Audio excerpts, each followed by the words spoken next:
नमस्कार, India news के social media platform पे आप सभी लोगों का स्वागत। 87 साल की उम्र में दिग्गज अभिनेता मनोज कुमार ने इस दुनिया को अलविदा कहा।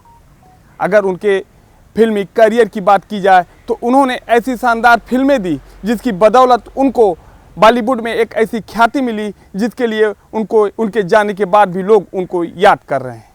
उन्होंने कई ऐसी शानदार फिल्में दी जिसको लेकर आज भी लोग तरह तरह की चर्चाएँ कर रहे हैं। अगर बात किया जाए तो जितना शानदार उनका फिल्मी करियर रहा उतना ही संघर्ष भरा उनका जीवन रहा। जीवन के शुरुआती दिनों में उन्होंने काफ़ी संघर्ष का सामना किया।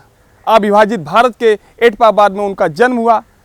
बंटवारे के बाद उनका परिवार एटमाबाद से आकर दिल्ली में बस गया। शुरुआती 2 महीने उन्होंने रिफ्यूजी कैंप में गुजारे। इसके बाद उन्होंने वहीं से शुरू हुआ उनके संघर्ष का सफ़र।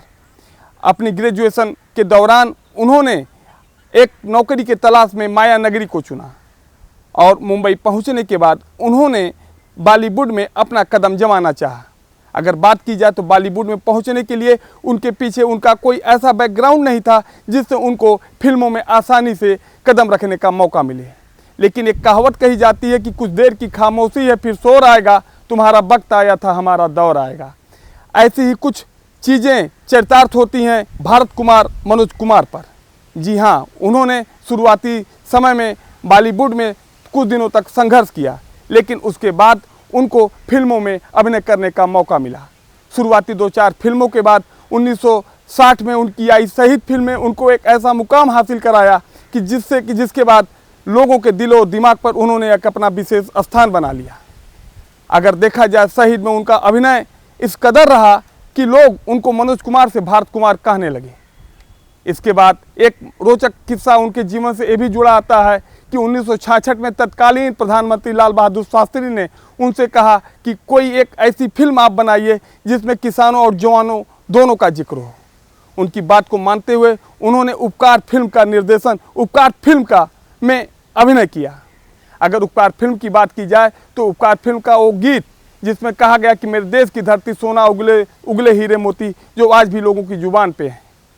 उन्होंने मीडिया से बात करते हुए एक किस्सा जाहिर किया जिसमें उन्होंने बताया कि उपकार फिल्म 1967 में रिलीज हुई, लेकिन 1966 में ही प्रधानमंत्री लाल बहादुर शास्त्री जी ने इस दुनिया को छोड़ दिया। अगर वो फिल्म देखते तो ये हमारे लिए बड़ी खुशी की बात होती। इसका मलाल हमें आज भी है।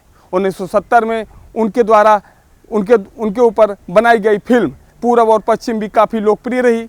उसमें उनके ऊपर फिल्माया गया गीत है प्रीत जहाँ की रीत सदा आज भी लोगों की जुबान पे इस कदर छाया है कि लोग उसको भूल नहीं सकते। क्रांति में भी उन्होंने अभिनय किया। उन्होंने अभिनय के साथ साथ फिल्म बॉलीवुड में निर्देशन भी किया।